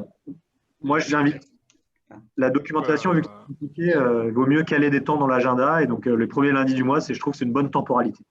Adrien. Tu dis pour la documentation, mais il y a aussi l'enjeu de l'amélioration de l'ergonomie, l'interface de Movilab. On travaille aussi là-dessus. Les premiers lundis du mois, à l'origine, c'est le temps de travail pour améliorer Movilab. Mais en fait, on s'est dit, tant qu'à se retrouver à 5-6 pour améliorer Movilab, autant inviter tous ceux qui veulent documenter au même moment, c'est plus sympa, plus convivial, même si c'est à distance, un peu dans l'esprit qu'on essaie d'avoir ici, quoi. Donc, si vous voulez juste documenter, vous êtes quand même les bienvenus. Ça vous permet de mettre un créneau dans l'agenda, de bloquer une demi-journée ou 1 heure par mois. Et vous savez que si vous faites du Movilab les premiers lundis du mois, souvent, il y aura de l'activité, il y aura de l'animation. Et vous pouvez passer pointer votre visage dans une visio, dire bonjour, dire que vous êtes là, que vous documentez. Ça fait aussi chaud au cœur aux personnes qui l'améliorent, donc tant mieux, quoi. Justement, moi, c'était mon autre question. Finalement, en contribuant, j'imagine, du coup, on fait grandir et on améliore le système. Mais nous, évidemment, comme tout le monde, déjà qu'on court après un salaire et du temps, etc. Donc, mais l'idée, le cœur y est, donc on va documenter tout ce qu'on peut. Mais à un moment, est-ce qu'il y a un canal, à part le Rocket Chat, mais il y a aussi le Mattermost pour les Fab Labs. Enfin, c'est un peu, nous, on a notre propre Slack aussi. Enfin, voilà. Donc, juste, est-ce qu'il y a un moment ou une newsletter ou un espace où on peut dire, youhou, là, on a besoin d'aide sur de la documentation, où on peut contribuer un peu plus largement, ou peut-être on a besoin que ça se fait. Par exemple, nous, sur Arles, je ne suis pas sûre que les autres tiers-lieux, qui sont peut-être plus business, qui sont peut-être moins dans des démarches sur le libre, enfin bon, chacun fait où il peut, pour moi, il n'y a pas de jugement, on peut peut-être se faire l'ambassadeur modestement du Movilab et les chargés de mission, moi je les connais, enfin c'est tout petit, on se connaît. S'il faut prendre un peu de temps pour aller leur dire venez documenter et puis on sait comment ça marche, il faut qu'il y ait quelqu'un à côté de vous et qui vous montre une fois puis après c'est bon. Ça, nous par exemple, c'est quelque chose qu'on peut faire dans notre démarche. Et est-ce que ça a du sens? Ça a carrément du sens. Donc si tu participes à la diffusion de cette ressource-là et que tu aides les gens à commencer à documenter, à partager et à changer de culture, tu contribues au commun. Donc là, tu bascules dans une posture d'usager du commun à contributeur, contributrice. Et si tu fais ça, tu peux te rémunérer. Donc si tu travailles sur le commun, nous, on estime que tout travail mérite salaire, et donc si tu travailles sur le commun, tu peux être rétribué. Donc je peux te montrer comment on fait, comment on fonctionne, et on fonctionne comme ça sur l'île, sur quasiment tous les communs, tous les projets ouverts. D'accord. Donc, je vais te montrer. Alors, l'idée, bon, là je fais très rapide sur l'ingénierie des communs. L'idée, c'est tout travail mérite salaire. Donc, si je travaille pour un commun, je crée de la valeur et donc normalement, ce travail mérite salaire. Donc, nous, ce qu'on essaie de faire, c'est de trouver de l'argent pour payer le travail sur le commun. Qui met cet argent-là? Il y a plusieurs acteurs qui ont tout intérêt à mettre de l'argent sur la table. Le premier, dans les communs, les premières personnes qui doivent investir dans le commun, c'est les utilisateurs. Parce qu'ils utilisent un objet, ils ont tout intérêt à ce que l'objet soit mieux, et donc il faut qu'ils investissent. Donc il y a des utilisateurs qui investissent du temps et qui deviennent contributeurs. Donc ça, c'est les communs, on va dire, classiques. Normalement, un commun, c'est ça. Je suis pas juste utilisateur d'un commun. Normalement, je suis forcément contributeur. Et bon, notre société est un peu plus complexe que ça aujourd'hui.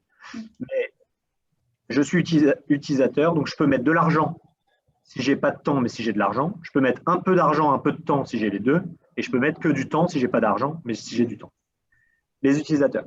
Deuxième acteur, les acteurs publics et tous les gens qui ont intérêt à ce que le territoire se développe. Les acteurs publics, ils sont lents, mais ils ne sont pas complètement bêtes. Donc, ils comprennent très vite que les communs, c'est vachement plus intéressant que le secteur marchand pour améliorer leur territoire. Donc, les acteurs publics vont essayer de trouver les moyens de mettre de l'argent sur la table pour payer les travailleurs des communs. Alors, ça demande de réinventer pas mal de cases, et il y a des acteurs publics qui n'ont pas trop envie de travailler, donc ils ne le feront pas, mais il y en a un certain nombre qui ont très envie de le faire. Donc, nous, on arrive à mobiliser France Tiers-Lieux pour récupérer de l'argent pour le mettre à disposition des commoners. Il faut parfois filouter, mais on filoute tous ensemble parce qu'on a bien compris que la finalité est intéressante. Et les troisièmes acteurs, c'est les acteurs marchands. Exemple, ce matin, on parlait du cahier d'activité des tiers-lieux. C'est un recueil de techniques d'animation pour les tiers-lieux que tu connais. Les consultants qui l'utilisent sont des acteurs marchands. Ils ne contribuent pas au commun, ils font du business, mais eux aussi sont des utilisateurs. Ils ont tout intérêt à mettre de l'argent sur la ressource pour que d'autres les améliorent. Et les acteurs marchands, ils ne sont pas bêtes non plus. Ils sont plus rapides en plus. Donc, ils comprennent très bien que c'est un intérêt de verser des réciprocités financières parce qu'ils savent très bien qu'en versant des réciprocités financières, la ressource qu'ils exploitent va être améliorée et donc leur business va être amélioré aussi. Donc, ces trois acteurs-là peuvent mettre de l'argent sur la table pour payer des gens qui, eux, ont juste envie d'améliorer la ressource. Ça, c'est le modèle. Et donc là, sur Movilab, on est allé chercher 12 000 € en février. J'ai passé les coups de fil à tout le monde, à des réseaux régionaux, à des tiers-lieux, à des partenaires publics, etc. Et je vais vous montrer ça. On est assez content de ce qu'on a fait. C'est le budget contributif, c'est ça? C'est ce que j'ai vu. Alors, tout ce que je viens de dire, la façon de faire, c'est ce qu'on appelle, nous, les modèles contributifs. C'est ce que je vous ai montré tout à l'heure. Ça explique en fait tout ça. Mais là, je vais vous montrer un autre truc. Et d'ailleurs, merci, je le mettrai dans les modèles contributifs. Justement, c'est marrant, c'est avec le copain qui va présenter l'OUT tout à l'heure. C'est lui qui a fait ça. Je lui ai donné les données, les datas. Et il a fait une petite visualisation qui permet de voir qui investit dans les communs et qui travaille sur les communs. Donc, d'un côté, les financeurs, investisseurs, de l'autre côté, les commoners, avec les communs au milieu. Donc, ça vous permet de voir qu'il y a des dynamiques économiques qui sont en train de se lancer et que notre petite société alternative post-capitaliste commence à prendre racine, quoi. Voilà, c'est un peu l'idée de ce diagramme. C'est pas parce qu'on travaille sur des communs qu'on va le faire bénévolement et qu'on n'a pas d'argent à investir, quoi. Il faut qu'on fasse économie, il faut qu'on fasse société, donc il va falloir qu'on ait des modèles. Donc voilà l'idée. Et donc sur Movilab, vous pouvez voir qu'il y a 12 000 €, enfin 11 832, il y en a un peu plus d'ailleurs depuis, je n'ai pas mis la base de données à jour. Et vous voyez qu'il y a quand même quasiment tous les acteurs qui sont affichés qui ont donné, plus ou moins, à hauteur de leur envie, de leur nécessité, de leur potentiel. Et donc ensuite, on se rémunère dans ce grand pot commun, cette grande tirelire de 11 000. Voilà, il reste encore un peu d'argent, mais vous voyez que moi, par exemple, si vous regardez ma ligne, pour l'instant, je suis à 1 700 € de Movilab, mais je n'ai pas été mise à jour. J'ai beaucoup bossé récemment, donc je dois être à 2000, 2100, 2002. Toutes taxes comprises. D'ailleurs, on va aller le voir. En toute transparence, vous allez voir combien on se paye. Alors, on ne se paye pas beaucoup sur Movilab. Hein. Je ne sais pas quelles sont vos exigences. Non, moi, j'ai fait du conseil avant. Bon, c'est plus léger, mais c'est un début de société. Donc, on arrive sur des choses comme ça. Là, c'est encore bricolé. Et justement, l'OUT, c'est pour ça que ça m'intéresse, c'est que l'outil, c'est un peu la professionnalisation de cet outil. Ça, c'est ce qu'on appelle un tableau de budget contributif. Ici, les contributeurs, ceux qui travaillent sur Movilab. Donc ici, ce n'est pas les gens qui documentent. Documentent, je suis usager, je profite de Movilab, etc. Là, on améliore nos Movilab. Et quand je dis améliorer, ce n'est pas uniquement faire du code. Si tu formes tous les tiers-lieux d'Arles à Movilab, tu travailles sur Movilab. Donc, si tu fais une formation, tu peux par exemple, tu crées une petite ligne en dessous.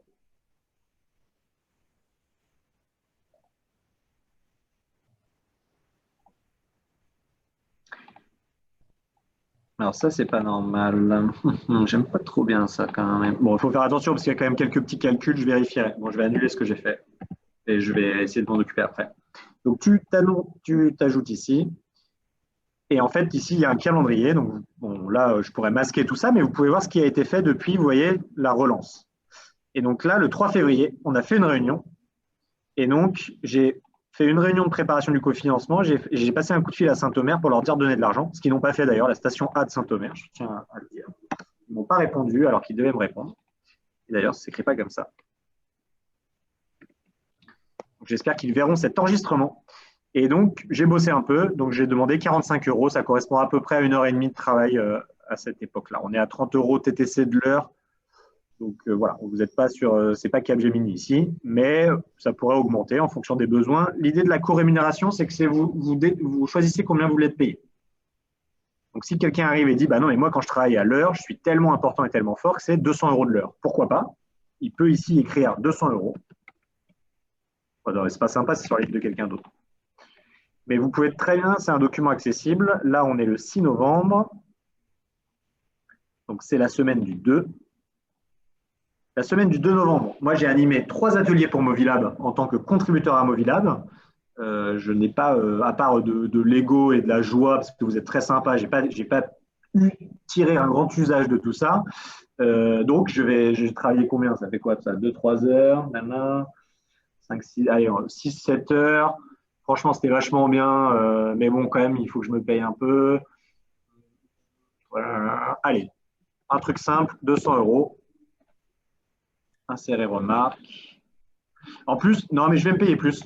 Parce que j'ai demandé s'il y a des gens qui voulaient bien animer ces formations-là, et personne ne m'a répondu, ils m'ont tous lâché. Donc, voilà, je ne suis pas content. Donc, j'ai mis 50 € de plus, c'est bien fait pour eux. Donc, animation de 3 ateliers. Movilab lors de Ressourcez-vous. Voilà, un petit reporting à la boîte de conseil tout simple.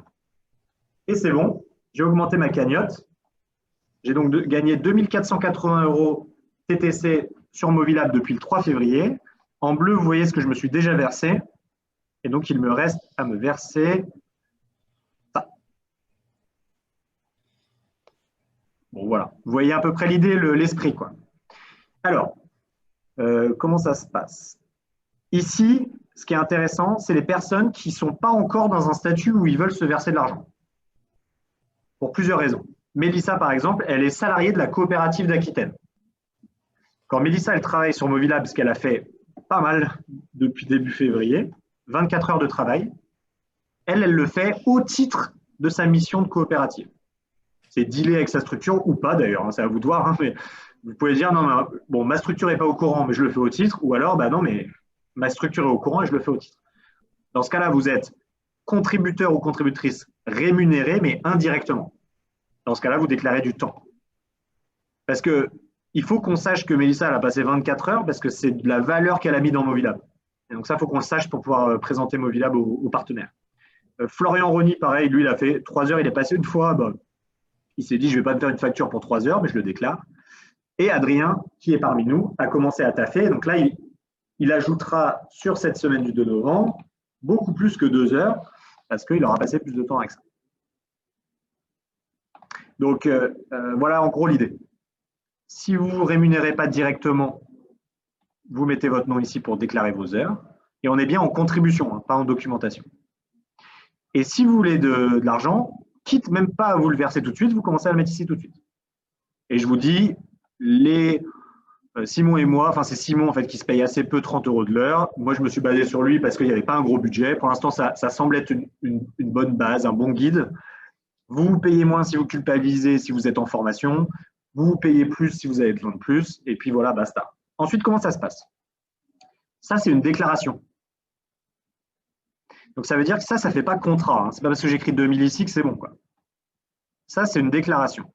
Ensuite, il y a quelqu'un qui est référent, tiers de confiance sur ce budget-là. C'est celui qui s'occupe des sous, le banquier. Heureusement, c'est moi. Donc, ça tombe bien parce que comme ça, je peux un peu faire du détournement. Mais en gros, c'est moi qui gère les fonds à la compagnie des tiers-lieux parce que c'est la compagnie des tiers-lieux qui a proposé de porter ces fonds-là. Parce que Movilab, la force de Movilab, c'est qu'elle est neutre et il n'y a pas de structure. Ça appartient à personne, ça appartient à tout le monde. Donc, c'est plus facile de contribuer quand on n'a pas l'impression d'aider quelqu'un dont on ne connaît pas les intentions. Là, au moins, il n'y a pas d'intention. En tout cas, il n'y a pas quelqu'un derrière. Donc, il y a des intentions très riches, mais elles sont portées par plein de structures. Donc, comment ça se passe? Les gens déclarent leur contribution et ensuite, si possible, ils mettent une remarque. Vous voyez, là, Xavier n'a pas mis de remarque, mais moi, je peux la mettre parce qu'il me l'a dit par mail. Qui m'a dit, je crois que c'est le 30 heures. Processus d'accueil, je crois, et je ne sais plus ce qu'il a fait d'autre. Voilà. Et ensuite, vous envoyez une… alors, si vous avez un doute, si c'est une grosse facture, bah, vous me passez un coup de fil, vous me mettez un texto en disant ah, bah, je vais envoyer cette facture-là, tu peux me… avant que je fasse la facture, tu peux me confirmer que c'est bon, quoi, qu'il y a le budget. Si c'est une petite facture comme Xavier 350, vous faites la facture directe à la compagnie. Parce qu'il n'y a quasiment aucune chance que pour 30 heures de travail que j'ai vu, il sait très bien qu'on ne valide pas ça. Si j'ai un doute, par exemple, il y a un moment, Nicolas Doxamine, lui, il n'avait pas déclaré son temps. Vous voyez, il a très peu déclaré son temps. Et il y a un moment, il me dit, bah, je vais faire une facture de 2000 €. Je dis d'accord, mais tu n'as pas dit ce que tu avais fait. Mais moi, je sais que tu as beaucoup travaillé parce qu'on a copiloté la démarche ensemble.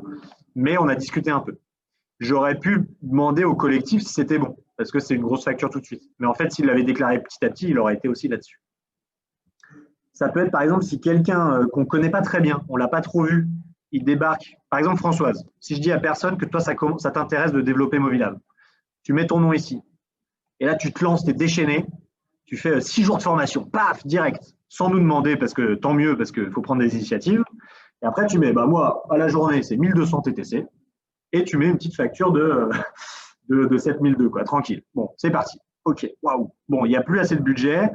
C'est qui cette meuf? Elle sort d'où? 7002, c'est quoi ce délire? Et donc là, forcément, moi, je ne vais pas te verser le truc direct. Je vais sur le canal de chat dire, bah, écoutez, il y a quelqu'un qui a fait 6 jours de formation comme ça sans trop nous prévenir. Elle veut bien se rémunérer parce qu'elle est habituée comme ça. On ne peut pas lui payer 7002, ça c'est sûr, mais qu'est-ce qu'on fait? Est-ce qu'on décide de quand même la rémunérer, mais moins? Est-ce qu'on lui dit non, on bloque, on va en discuter? Enfin voilà. Et après, c'est de la gouvernance.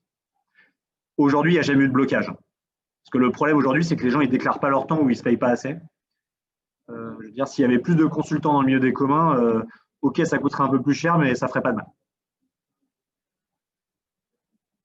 Est-ce que vous avez des questions sur l'esprit de rémunération? Voilà. Donc Françoise, si Steve, Amandine, Jérôme, si vous voulez commencer à bosser sur l'infrastructure de Movilab, améliorer les parcours d'usage, faire des formations à la documentation à partir de Movilab, etc., vous pouvez vous lancer petit à petit. Et vu que vous êtes nouveau, bah, tranquille, quoi. Donc ça veut dire vous prévenez, vous venez sur le chat, vous essayez de vous greffer à des dynamiques, etc. Comme dans n'importe quel collectif. Et justement, la question, c'est à quel moment et qui estime qu'on est compétent, parce qu'une formation, c'est pas rien, ça engage quand même. Je sais, hein, je suis une grande fille, je peux me donner la légitimité, ça va, j'ai des parents universitaires, donc il n'y a pas de souci.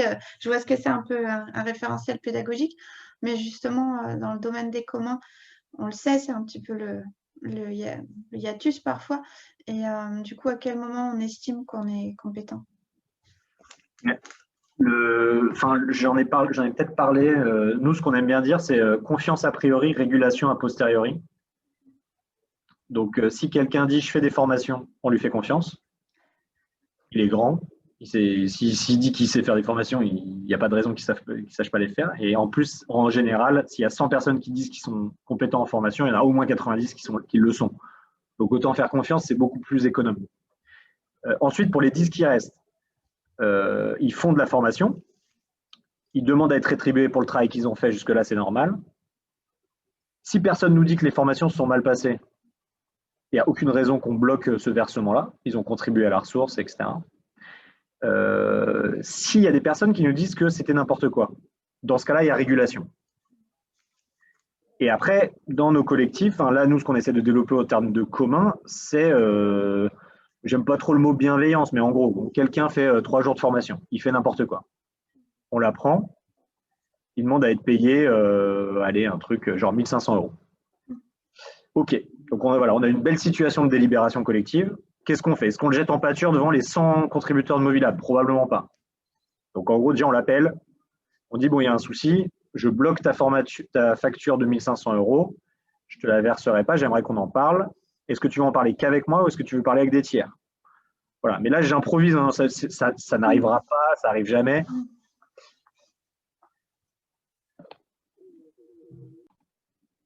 Donc voilà. Je m'excuse, je monopolise la parole. Hein. J'ai des questions, du coup, j'en profite. C'est un peu une réunion, donc je me dis que voilà, tant qu'à faire. Est-ce que vous avez déjà je dis vous, mais ça n'a pas trop de sens, mais est-ce que Movilab a déjà des formateurs ou des personnes actives en PACA? Parce que j'avoue qu'en PACA, nous, on est les très mauvais élèves en France en matière de tiers-lieux, en matière de réseau de tiers-lieux. C'est-à-dire qu'il y a des tiers-lieux, évidemment, comme partout. On a plein de bistrots et tout. Non, je rigole, mais c'est un peu le premier tiers-lieu quand même. Et donc, on est très fort en terrasse, on est très fort en bistrot, mais on n'est pas du tout bon en collaboration entre tiers-lieux. Alors, il faut dire les choses, les collectivités ont fait aussi bien des dégâts, enfin voilà, en mettant des mises en concurrence, enfin, vous connaissez, comme partout ailleurs, mais en PACA, il n'y a déjà pas beaucoup de culture de la coopération, alors là, c'était vraiment raide. Donc, est-ce qu'il y a d'autres bonnes volontés? Parce que des fois, être avec des gens de son quartier, c'est pas mal, quartier élargi. Et une autre question, c'est est-ce que du coup, il y a un minimum de cahier des charges sur la formation? C'est-à-dire, en gros, est-ce que quand les gens ils sortent d'une heure avec l'un ou l'autre, on check, il sait faire ça, il sait faire ça, il sait faire ça, il sait faire ça? Ou est-ce que c'est total freestyle? Il n'y a rien qui est formalisé, rien qui est imposé. Le commun, on part vraiment quasiment de rien là sur Movilab. Vous allez voir, il y a quand même assez peu de mouvements sur le chat. On est sur un petit commun très léger. C'est de la connaissance, donc c'est pas, on n'a pas un usage, on ne le sort pas tous les jours de notre poche, etc. Donc c'est très léger, très fragile, très sympa. Parce que justement, c'est très léger, très fragile, donc c'est très sympa. Mais il n'y a aucun cadre coercitif sur quoi que ce soit, quasiment. Donc, non, mais c'est pour dire qu'il n'y a rien on est tellement loin de formaliser quelque chose pour même cadrer, quoi. À part le système de rétribution et encore, tout le monde, voilà, c'est très ouvert. Donc, non, il existe des ressources pour former à la documentation qu'on peut trouver sur Movilab. Et d'ailleurs, moi, j'ai une présentation que j'ai oublié de mettre sur Movilab, donc je vais me le noter sur ma to-do list.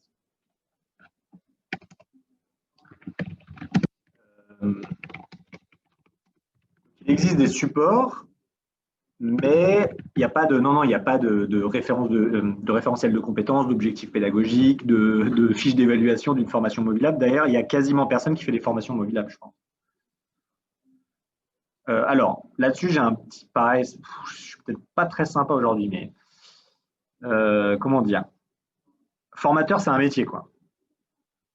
L'ingénierie pédagogique, c'est vraiment pas accessible à tout le monde, soit parce que c'est pas un truc qui fait vibrer les gens, soit parce qu'ils n'ont pas les compétences. Et en fait, aujourd'hui, dans les communs, je sais pas, c'est peut-être bête de dire ça, mais dans le profil formateur, c'est quand même un truc assez formaté. C'est beaucoup des gens qui viennent plutôt du conseil de ces métiers-là, où ils se sont formés à ça. Et dans les communs, nous, on a beaucoup plus d'autodidactes, de gens qui fonctionnent à l'énergie, à l'intuition, au bon sens.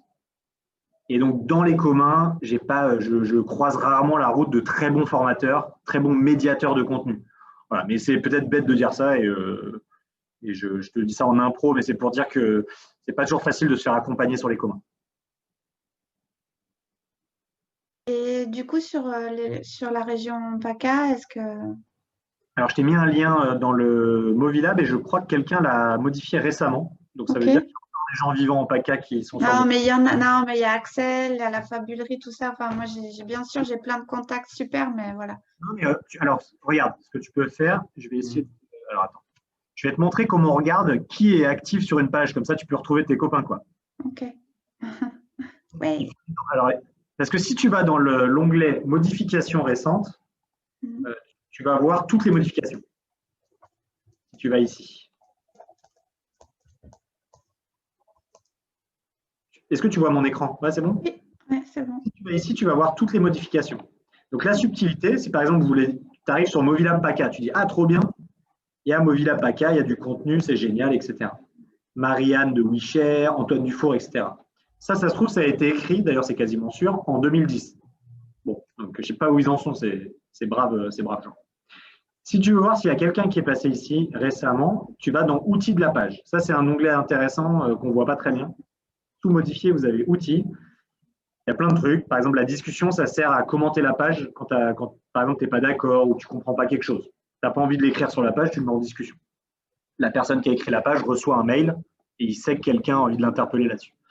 Modifier la page, c'est comme le stylet. Modifier le Wikicode, je ne vous l'ai pas montré, mais vous basculez dans l'infrastructure, le langage du wiki, et c'est dans historique. Et vous pouvez aussi mettre suivre la page. Si quelqu'un le modifie, vous avez une info. Donc, dans l'historique des versions, tada, Guillaume Doucan, est-ce que tu connais? Alors, par exemple, est-ce que Guillaume Doucan, il s'est présenté? Parce que toi, tu veux le rencontrer. Eh ben zut, ah si, non, zut. Guillaume Doucan ne s'est pas présenté, donc tu ne peux pas le retrouver. Bon, voilà à quoi ça sert de se présenter. C'est une taupe. Merci Guillaume. Il nous a fait la démonstration qu'il fallait. Marianne, est-ce que tu connais une Marianne? Ah, mais ça, c'était 2016. Ah si. Mais alors, justement, ça, c'est une autre question. En termes de date, il y a très peu de dates, en fait, sur Movilab. Je ne sais pas si c'est volontaire, mais à part si on rentre dans la page, enfin, justement, dans ce… C'est ça l'intérêt, c'est que normalement, ta page, la page que tu vois, c'est une chose, une actualité, enfin, quelque chose de récent. Dans tes pages, tu peux mettre ton historique. Mais par contre, quand tu veux voir les mouvements sur la page, il vaut mieux aller là. Ouais. Et il y a Xavier aussi, qui est le Quadic, que tu connais peut-être. Oui, mais effectivement, c'est… Je ne sais pas si la région aussi connaît. Lui, il s'est bien présenté, ça fait longtemps qu'il est sur Movilab et il connaît bien tous ces trucs-là. Mais après, tu peux chercher Guillaume Doucan et lui dire j'ai vu que tu as modifié cette page, est-ce que ça t'intéresse de développer la docu et Movilab en région, machin. Normalement, avec Guillaume Doucan, je ne suis pas sûr qu'il y en ait, enfin, sauf si c'est un nom connu chez vous. Mais… Non, il n'y en a pas des tas, non. Non, mais on a un hub sur de la médiation numérique, mais j'estime que c'est le problème aussi aujourd'hui, c'est que la médiation numérique, c'est pas du tout la même chose que le commun. Aller apprendre à se servir, faire ses impôts sur Internet, c'est autre chose que contribuer. Enfin, voilà. Bon, je ne vais pas rentrer dans le débat, mais voilà. Non, mais nous, les acteurs de la médiation numérique sur l'île, c'est des bons copains et on se connaît bien. Parfois, même, on a des entreprises en commun. Mais c'est un autre champ, mais c'est quand même des personnes qui sont quand même dans l'esprit commun. Donc, oui, tout à fait. Et oui, je suis d'accord, c'est un autre monde. Ouais. Bon, super. Est-ce que vous avez d'autres questions? Avant qu'on bascule, je vais faire une petite pause quand même. Sinon… Bon, en tout cas, c'est cool et j'espère vous recroiser un lundi. Hein. Pression quand même. Ouais, il y a beaucoup de chaînes, hein, je ne veux pas dire, mais juste à vue d'œil comme ça, sur le Rocket Chat, il y a beaucoup de chaînes. Hein, les espaces ouverts, un peu effervescents. Ouais. Nous, on a eu ça sur Slack, gros enthousiasme au départ, on a 40 chaînes d'ouvertes, on a 39 qui sont mortes et personne n'ose prononcer le décès, mais je crois qu'il y a un moment pour le bien commun, là, si on parle de commun, la santé mentale de tout le monde, il faut passer le cap. Hein. Mais, sur le chat des communs, justement, alors, si les communs vous intéressent, il y a aussi un chat des communs. Et en fait, en effet, il y a des canaux qu'on utilise juste une semaine pour un événement. Là, moi, j'ai créé un canal Ressourcez-vous pour les orgas de l'événement. Ça devrait être interdit, ça, moi, je dis. Après, tu peux le supprimer facile. Hein. Voilà, c'est ça, mais personne ne le fait ici. Ah ben, il faut que vous mandatiez. Il faut faire du ménage. Ouais. Il faut délibérer. Qui est-ce qui a le droit de supprimer comme ça? Et après, tu peux automatiser, mais bon, ça, il faut être un peu geek. Tu peux automatiser. En fait, ce message et supprime. C'est pas l'effervescence qui est en cause, c'est l'animation en fait. C'est que l'animation, c'est un métier et il faut accepter qu'on y dédie du temps. Et c'est pas, il y a de la contribution, c'est encore une chose, la contribution animation, c'est un degré au-dessus pour moi. Ouais, nous, par exemple, sur Movilab, là, on a très clairement fait comprendre aux acteurs publics que si tu mets 5 000 € dans le développement de Docos technique, Il faut mettre 5 000 € d'animation. Clairement. Voilà. Donc maintenant, systématiquement, quand on demande de l'argent pour le fond, on demande toujours de l'argent pour le pilotage et l'animation. Moi, je parle plus de pilotage, Oui. deux choses différentes, mais c'est quand même… Nous, on appelle ça de la facilitation, même si c'est un mot de consultant qu'on n'aime pas et tout, mais en attendant, ce n'est pas la même chose que… Le facilitateur doit avoir des qualités d'animateur, mais ce n'est pas tout à fait la même chose. Voilà. En général, quand tu es sur des petits collectifs, c'est généralement le pilote qui facilite. C'est vrai que si tu as un bon binôme, c'est cool. C'est mieux même. C'est clair. Merci. Eh ben, bonne documentation, à bientôt. Et Amandine, j'ai vu ton mail, donc d'ici 5-6 semaines, j'essaierai d'y répondre. Ça presse pas. Merci beaucoup en tout cas. Désolée Amandine, j'espère que je n'ai pas monopolisé trop la parole. Non, j'ai appris plein de trucs au contraire. Et moi, je suis en PACA, donc pour le coup, ça m'intéresse ce que tu disais. Est-ce qu'on peut rester dans la réunion ou tu vas tout fermer? Non, moi, je peux encore. Oui, non, mais il faut que je vous nomme animateur, je crois. Alors, attends. Ah, ok. Sauf si Adrien, tu peux rester, mais sinon… Je pense qu'Adrien, il a plein de trucs à faire parce qu'il est en train de faire 12 milliards de choses en même temps avec tout son cerveau et ses neurones. Ok, donc c'est bon. Françoise, je t'ai mis hôte de la réunion, donc normalement, si je pars, tout va bien. Oh, ben merci beaucoup. C'est chouette, comme ça, on peut continuer à parler entre filles. Il y a des filles, ouais. Désolée, hein. On vous aime bien, hein, les gars, mais vous êtes partout. Je vais mettre une perruque, ça passera. Ouais. Fais attention parce que je n'ai pas coupé, il y a l'enregistrement en cours. Donc tu peux oui. si tu veux. Bon, on va faire attention à ce qu'on dit alors. Non, tu peux mettre stop, comme ça vous pouvez dire des bêtises. Et quand tu quittes la réunion, normalement, ça va s'enregistrer automatiquement dans le cloud, mais si tu as un message, tu mets bien oui. Quoi. Enfin, alors, attends, c'est qui stoppe? C'est moi? Je dois stopper? Alors oui, je regarde en haut, il y a un petit truc enregistrement. Arrêtez l'enregistrement. Voilà. Voulez-vous mettre enregistrement?